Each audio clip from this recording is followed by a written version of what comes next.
Começa agora mais um Freudcast. Aqui, nada é proibido. Vamos falar de angústia, sexualidade, maternidade, pânico, remédios, síndromes, fetiches e tantos outros assuntos que envolvem nosso inconsciente, só que, desta vez, quem vai sentar no divã são as neuroses e não o paciente. Alerto que nem sempre teremos respostas prontas, mas prometemos que, no mínimo, você vai ser desafiado para olhar a si mesmo e repensar sua vida. Começa agora, Freudcast.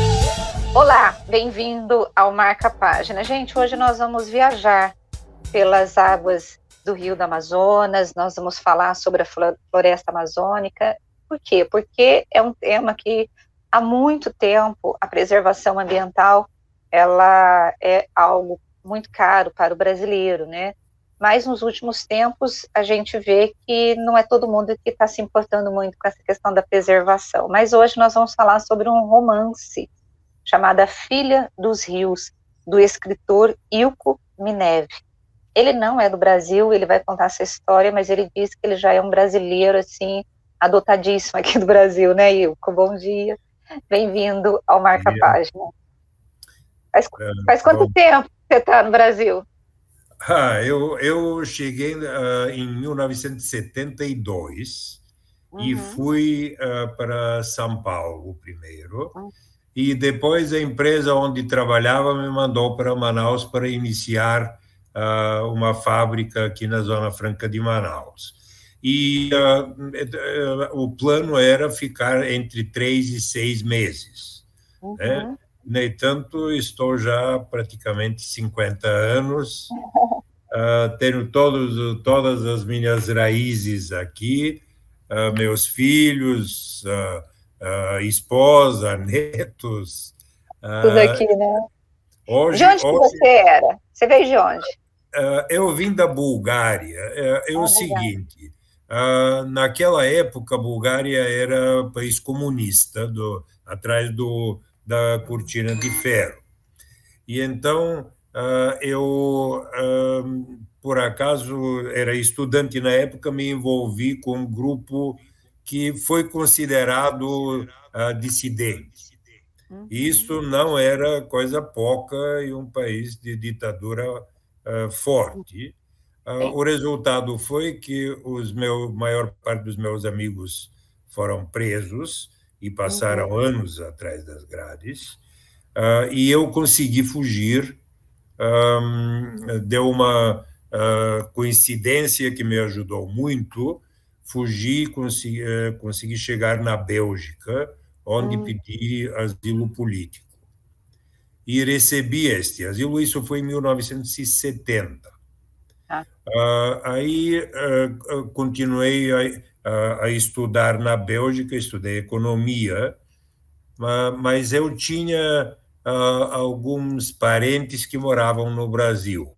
Tinha uma tia em São Paulo, que já estava no Brasil desde 1948, logo depois da guerra, e ela veio, me conheceu, porque nós não nos conhecíamos. E aí veio um convite de vir para o Brasil. E para mim era uma oportunidade, até porque morava só, e eu tinha uma certa paixão pelo Brasil. O que sabia era muito pouco. E então, em junho de 1972, eu cheguei em São Paulo, comecei a trabalhar e, em seguida, fui convidado para gerenciar uma filial de uma empresa que na época era conhecida, a CCE. Ela depois fabricou televisores e outras coisas na Zona Franca. E então eu vim para Manaus, mas de Manaus eu só sabia um pouquinho, tinha lido o livro do Stefan Zweig, Brasil, o País do Futuro. E então eu sabia que tinha o Teatro Amazonas, não sabia mais nada. E você E, gostou aí você foi para Manaus e você trabalha, obviamente, né? Mas como que você se envolveu com essa temática, e decidiu ser escritor, essa temática ambiental, dessa questão do romance? bom, Hum. na Bulgária eu estudava literatura, isso era a minha paixão primeira. Tá. Então, só que depois de sair do meu país natal, ah, a literatura não iria me dar o Uhum. pão de cada dia. E então eu parti para o meu segundo amor, que era a economia. Quando cheguei em Manaus, ah, Manaus tinha 350 mil habitantes. Tá. Ah, Uhum. e hoje tem mais de 2 milhões e talvez mais de 2 milhões e 100. Uhum. E então eu me envolvi com uma cidade que não parou de crescer, com todos os problemas e também vantagens que isso traz. E a natureza aqui é a coisa mais marcante que tem. Manaus, eu gosto de Manaus, mas não é o meu amor é a selva que cerca Uhum. Manaus. E Uhum. isso foi na primeira semana que eu cheguei em Manaus, eu Uhum. realmente já descobri que aí tinha uma coisa que me atraía muito. É uma conexão. Depois disso, eu casei com a Nora, minha esposa, e ela vem de uma família de que aqui chamam de amazônidas. Isso Hum. são gente apaixonada pela região e que Uhum. tenta contribuir com ela. O Uhum. pai dela é um nome muito conhecido aqui no norte, Uhum. Samuel Ben-Shimol, e ele Uhum. escreveu mais de 100 obras sobre a Amazônia. Tá. E entre as 100 obras, mais de 60 livros que foram publicados, e ele foi professor emérito da Universidade Federal daqui, muito conhecido. E então eu comecei a entrar neste meio que tem todo o interesse em Amazônia, é um interesse cultural, social, empresarial, abrange tudo. Quando você. E, Pode falar.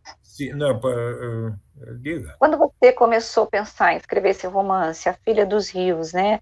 Você conta a saga de uma família, né? Dois jovens que se apaixonam, vão para o seringal, aí ali tem morte, tem luto, tem exploração, tem a questão também que eu vejo ali da questão da prospecção do ouro, e aí depois eu vou fazer uma pergunta específica sobre isso, a questão do desmatamento. Então você joga por meio do romance todas essas temáticas, né?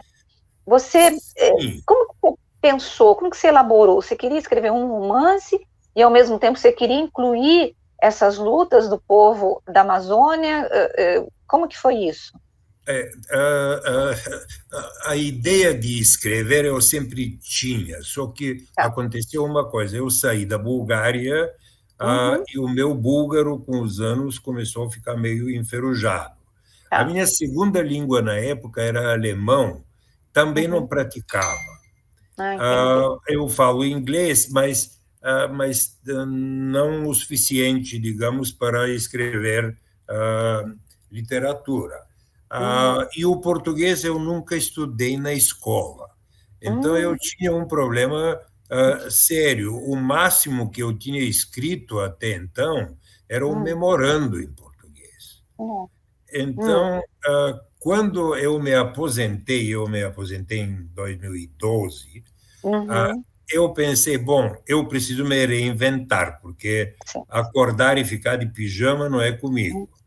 Uhum. Então, resolvi me testar.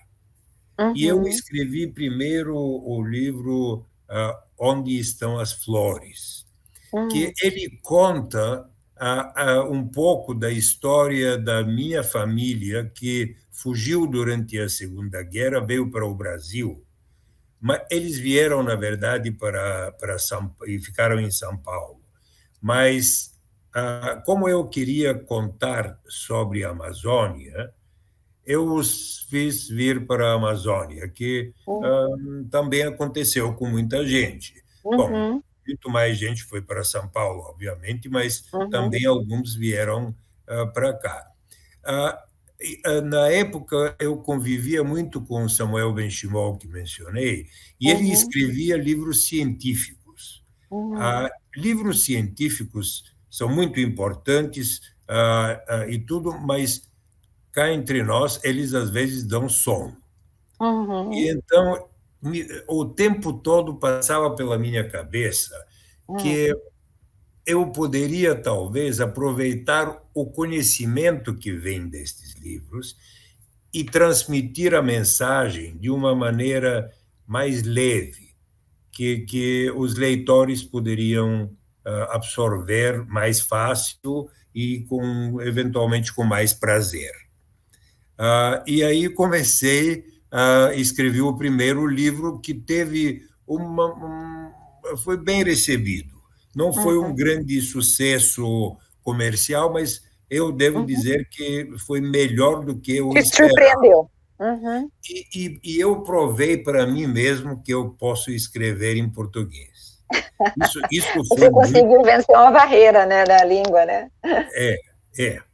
E isso, para mim, foi muito importante. Uma vez, e eu acho que isso é comum, uma vez que você escreve um livro, o segundo é quase que automático, fica obrigatório, é uma coisa irresistível, né? E aí que eu conhecia muito bem Rondônia, além do Amazonas. Uma época, o meu trabalho me levou a visitar alguns dos garimpos no Rio Madeira. E eu fiquei muito impressionado, porque isto é uma área onde você vê o pior do mundo e, às vezes, gestos nobres entre pessoas onde você não espera isto. Eu conheci muito sobre a vida em Rondônia. Além disto, naquela época, um dia eu estava pescando num lugar muito distante e cheguei com a canoa perto de uma casa. Apareceu uma senhora e me chamou. Eu fui lá e ela me disse: olha, leve, por favor, esta menina e a ajude na vida, ela não pode ficar aqui. Eu disse: olha, eu não posso fazer isto. Uma criança, uma adolescente de 13, 14 anos, pelo que eu entendi, esta menina, o pai, que não era pai, era segundo marido, aparentemente molestava ela. E a mãe queria entregar para mim um desconhecido, imagine a situação. Eu depois consegui arranjar uma família que pegou esta menina, mas isso foi quase um mês depois. Eu não pude atender, mas eu saí tão chocado e que fiquei muito impressionado. E aí eu conto a história da Maria baseado um pouco neste acidente. Nesse acidente, tá. Né? E eu achei que valia a pena, e tem a vida nos garimpos. Essa história da Maria é muito comum, Ilko, aí nessa região? Eu acho que sim. Não só nesta região.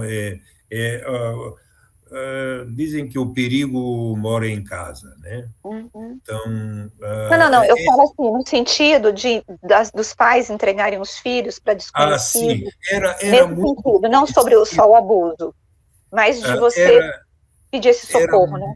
muito comum algumas famílias criarem crianças que em um regime que era um pouco empregada, um pouco amiga dos filhos, era uma coisa muito comum na época. Uhum. Ainda existe, mas muito menos. Tá. Agora, a violência doméstica, ela Sim. ainda nos persegue, né? A Maria, a sua Maria, essa filha dos rios, ela é uma heroína? Ela é uma vítima? O que o leitor pode esperar dela? Ela é uma vítima, mas também uma heroína, sem dúvida, até porque eu descrevo e eu assisti isto. Ela criou três filhos, dois dela e uma adotiva, e todos eles subiram na vida e se criaram. Eu queria contar muito sobre os seringais, porque Uhum. os avós da minha esposa Hum. passaram longos anos morando em Seringal. Era uma coisa também comum na época, e eu lhe digo, nós fomos, alguns anos atrás, fomos visitar o Seringal. Uhum. Levou 1 hora de Manaus, 1 hora de Uhum. jato, depois disso, 12 horas de ônibus, o Uhum. tempo todo acompanhados por uma picape, porque a estrada não é asfalto, e depois a pé ainda e um pedaço a barco. Quer Meu dizer, Deus. levou mais de 24 horas agora para chegar lá. Imagine 70 anos atrás. Né? Aquilo era o fim do mundo, realmente. Uhum. Quando você traz a história, né? Você vai contando a história dessa menina, a história desse moço, do Adriano, do outro casal, e você traz a história do garimpo. Essa selva que você se apaixonou, do verde, da flora, da fauna, você faz uma metáfora com a selva humana, em que eu gostei muito da sua frase, quando você falou assim, no garimpo, a gente conhece o pior dos mundos, mas gestos nobres também. Você faz um paralelo entre essas duas selvas, a humana e essa selva Eu, ambiental?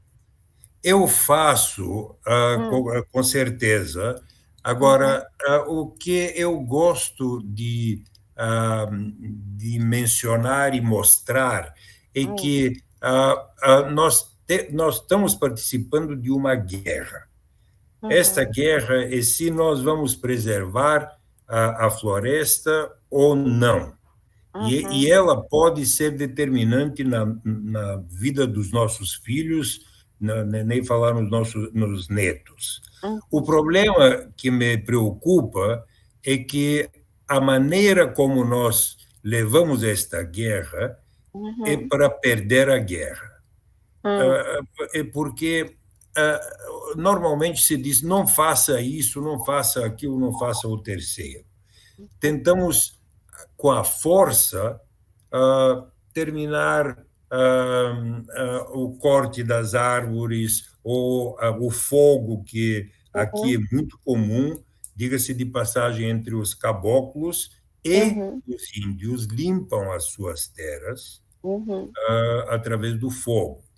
Isso é um processo que não tem controle, então você quer limpar um pequeno terreno, acaba queimando uma coisa Uhum. grande. Então, o desmatamento, muita gente acha que são grandes empresas, tem também algumas empresas que procuram aumentar o plantio de soja ou alguma outra cultura, mas também o cidadão comum o faz, e então Uhum. é um problema cultural. Tá. Ou nós ganhamos a população que vive na Amazônia, que são mais de 20 milhões de pessoas vivem ali, ou nós ganhamos eles do nosso lado ou nós perdemos a guerra. Então, E isso, mas a minha pergunta é, nós temos toda essa discussão no Brasil, nós tivemos o Código das Florestas, que foi aprovado, né?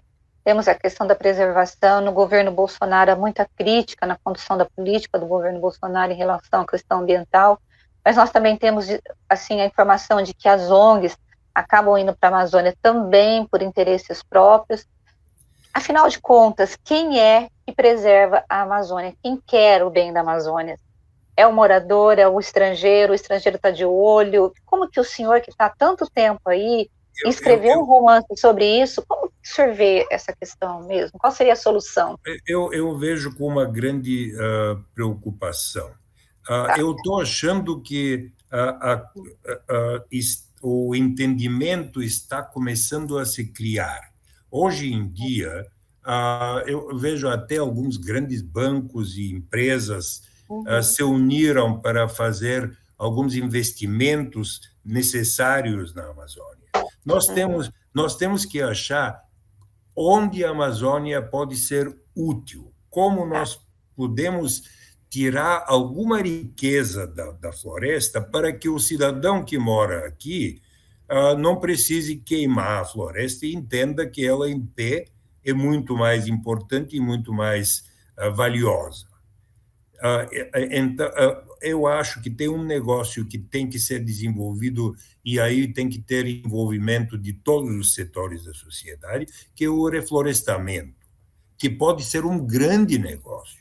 Isso pode dar trabalho para milhões e resultados financeiros fantásticos. Não basta dizer, olha, a Polícia Federal, o IBAMA, o Exército tem que ir porque isso e aquilo. Eles vão e fazem um trabalho que às vezes é necessário, às vezes não tanto. Eles passam 3 meses ali e saem. Na hora que eles saem, volta o processo. Por quê? Porque eles não resolvem o problema. Eles amenizam o problema e isto muitos ambientalistas não entendem. É só dizer não faça isso, não faça aquilo. Não, o que tem que chegar é vamos fazer isto e vamos fazer isso de um jeito e de outro e melhorar um pouco a condição da população. Tem que ter equilíbrio, né? Você não pode proibir tudo, mas também não pode permitir tudo. Você tem que achar o desenvolvimento sustentável. E você tem que deixar isso claro para uma pessoa que não é muito educada, ela pode ter dificuldade de entender, a não ser que você conduza a coisa de uma maneira sustentável, realmente, e mostre para ele. Hoje está se criando um pouco desta consciência, mas muito pouco, muito lento. Normalmente se reclama que a ausência do Estado num lugar, porque não tem nem exército, nem polícia suficiente para vigiar uma área tão grande. Mas...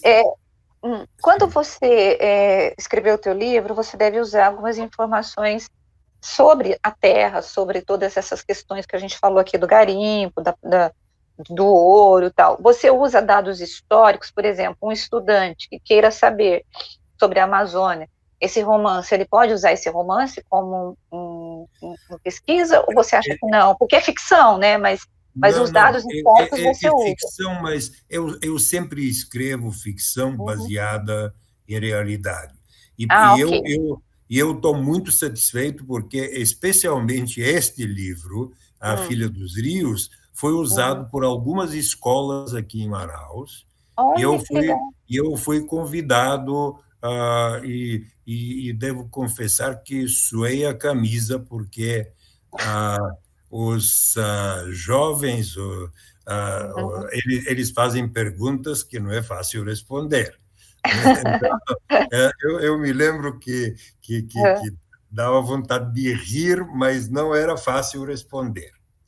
Você lembra alguma pergunta, só para a gente, para o nosso ouvinte poder... Como eu descrevo uma cena de amor Ah, tá. Aí começaram, isso Ah, crianças de 13, 14 anos, começaram a me ah, fazer algumas perguntas que eu, eu ok. suei a camisa realmente, Tá mas, certo.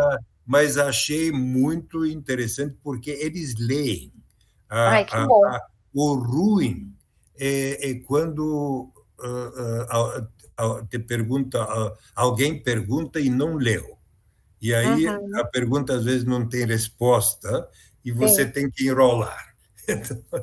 E lá não, lá eles leram mesmo, né? Onde encontra o teu livro, o Ilko, para Olha, quem quiser? Você tem a agora, capa dele aí? Você tem ele aí para mostrar? Seu livro, sim, você tem ele? sim, Mostra eu para nós, tenho. estou ouvindo. Este aqui é meu primeiro livro. Tá, Ah, mostra mais, coloca mais no meio, mais no meio. desculpa. Isso, ok. Uhum, ok. Bom, aí depois vem este livro, que atualmente tem uma capa um pouco diferente. Tá, Saiu nova edição. tá. Depois veio este livro, Ah, tá.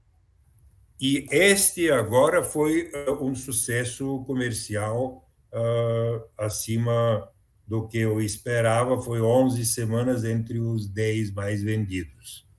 As pegadas da Lemoa é sobre o É. quê?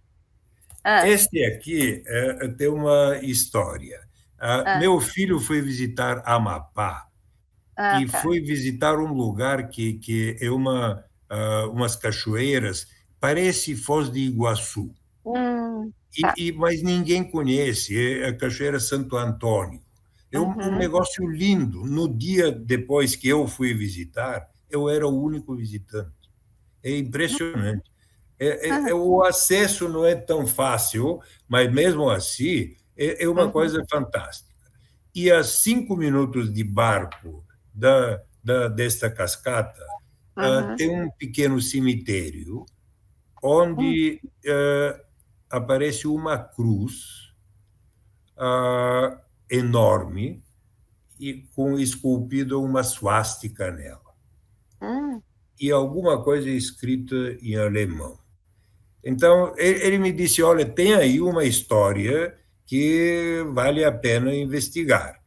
E eu uhum, fui investigando, descobri que houve um, uma expedição uhum, alemã, autorizada pelo governo Vargas, que até hidroavião tinha, e que uhum, passou entre 1935 e 1937, uhum, passou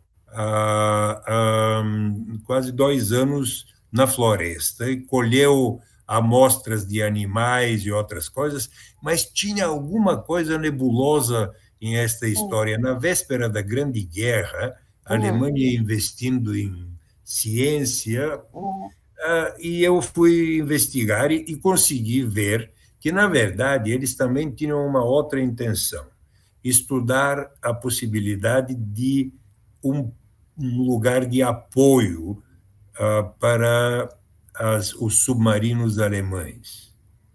Então, ah, eles consideraram uma possível invasão da Guiana Francesa. uhum, E aí a história é muito interessante. Nisto, eu descobri que quando eles saíram, eles deixaram uma índia grávida lá, e então nasceu a Lemoa. Todos os ah, tá. índios chamavam ela de Alemoa. Mas eu queria lhe mostrar Hum, uma coisa.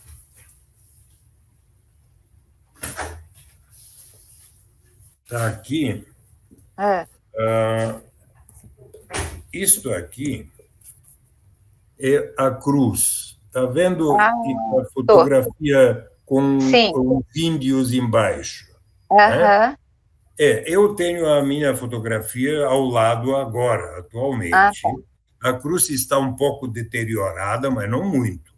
Aham. E a história, e aí eu fui atrás da Alemoa. Eu que fui. Uhum. Eu Ah, tá. descrevo uma pessoa que foi, inclusive, uma mulher que vai atrás das pegadas da Alemoa. Eu descobri alguns objetos que ficaram da expedição alemã, mas não achei a Alemoa. Tem uma coisa curiosa.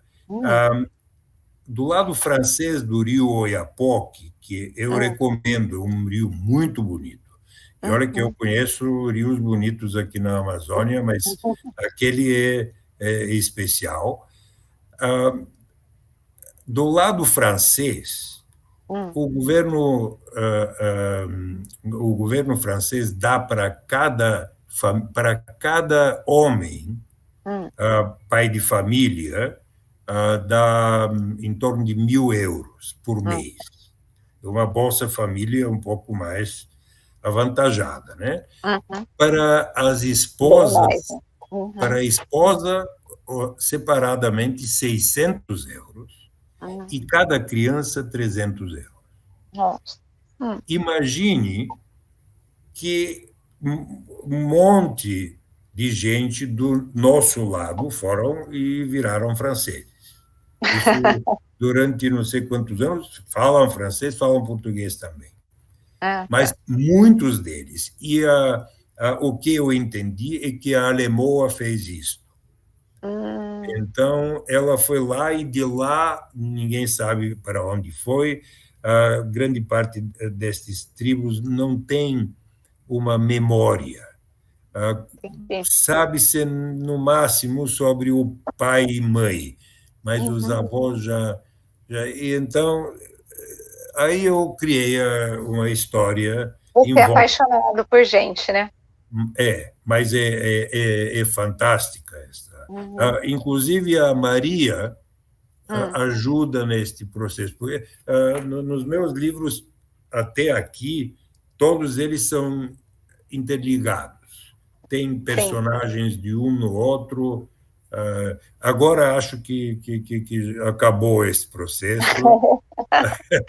Então, vou para uma outra.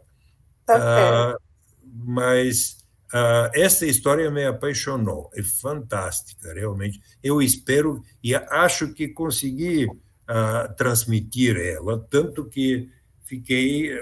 Uma semana foi o livro mais vendido no Brasil. Que legal, legal. E olha, 11... eu quero agradecer o nosso bate-papo, foi maravilhoso, muito obrigada. E eu espero que você continue escrevendo boas histórias para os brasileiros. Olha, se conseguir, não é difícil conseguir os outros livros, vejo que gosta de ler, eventualmente vai gostar também. Eu vou agora num cruzeiro que sai dia 2 de maio, que chama Navegar é Preciso, organizado pela livraria da Vila, de São Paulo. E então vão sempre escritores e vão leitores. Eu fui convidado 5 anos, acho, atrás, e agora eu vou todos os anos, saio de Manaus, então é fácil, e eu recomendo a todo mundo, porque realmente você consegue ter contato com outros escritores. Muito legal essa história. Olha, falei, gente, que delícia. Muito obrigada. É muito bom. Obrigado. Com certeza. Muito obrigada, viu? Boa semana para você. Um abraço, sucesso aí na sua carreira. Tchau. Beijo. Tchau. Gente, e o nosso bate-papo desta semana foi com o Ilco Mineve, um escritor que ama a Amazônia, ama Manaus e essa região toda, e que tem histórias deliciosas sobre esse povo, e também traz todo o drama, né, que esse povo vive, mas também as coisas boas de lá. Então, se você quiser saber mais, é só você entrar aí nas redes sociais Ilco Mineve. Com a Filha dos Rios, e eu termino aqui o nosso bate-papo e volto a semana que vem com você, com mais um livro e mais um escritor cheio de boas histórias para te contar. Beijo, tchau!